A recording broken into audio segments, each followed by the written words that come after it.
Hi，我係 Rita 啦，咁係香港人嚟嘅。咁我以前就喺美國讀書啦，咁跟住後來就做 IT 嘅，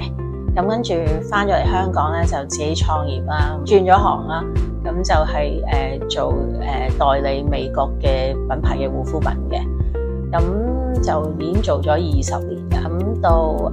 上年嘅時候咧，因為我美國嘅拍檔咧就退休啦，咁所以我就買咗佢美國嘅公司。咁而家我就香港同埋美國都有公司，亦都有2位小朋友係 under 18歲。本來我都識Eric 嘅，咁亦都知佢係個會計師啦，咁亦都有知道佢出咗幾本書啦，咁關於財商因為我覺得其實財商係一個好重要嘅知識啦，咁亦都係一個我希望教我2個小朋友嘅知識。咁所以首先要教小朋友都要自己識啦。咁所以我有機會有時間嘅時候都會上啲唔同類型嘅財商嘅堂。咁今次咧Eric 同Raymond 開班嘅時候，咁亦都係Eric 介紹我俾 Raymond 識啦。咁所以變咗我就覺得達到一個財富管理嘅一個目標咧，係我幾有興趣要知道嘅嘢。咁所以就參加咗個堂咯。我諗我最大嘅得着就知道咗點樣去創造一個現金流。其實其他一啲基本嘅一啲財商嘅知識，其實我都有啲啦。咁但係有一次我記得特別有印象咧，就係Raymond 嗰日係講緊點樣去創造喺你屋企嘅現金流。一開始嗰時就話人嘅死亡率係有幾高咧？係100%嘅。其實所以呢一樣嘢，當佢開始去將呢件事擺咗出嚟嘅時候咧，你就會發覺到係其實自己真係無論今日係有幾強或者幾健康都好啦，其實都係有一日會死。咁而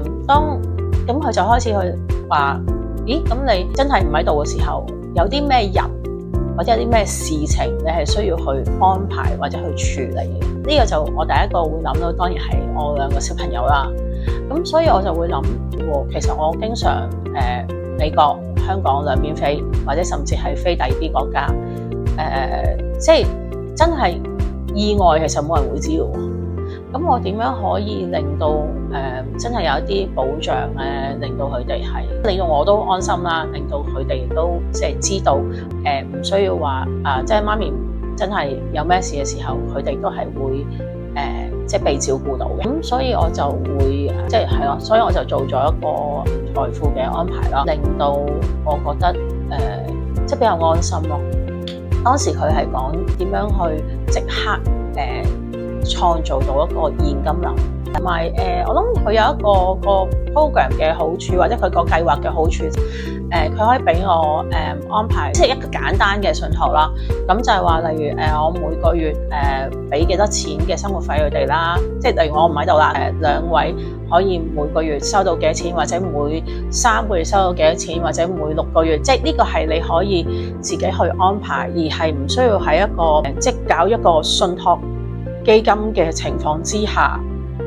已經可以處理到嘅事咯，就變咗比較簡單咯，起碼有一個基本嘅嘢。咁有你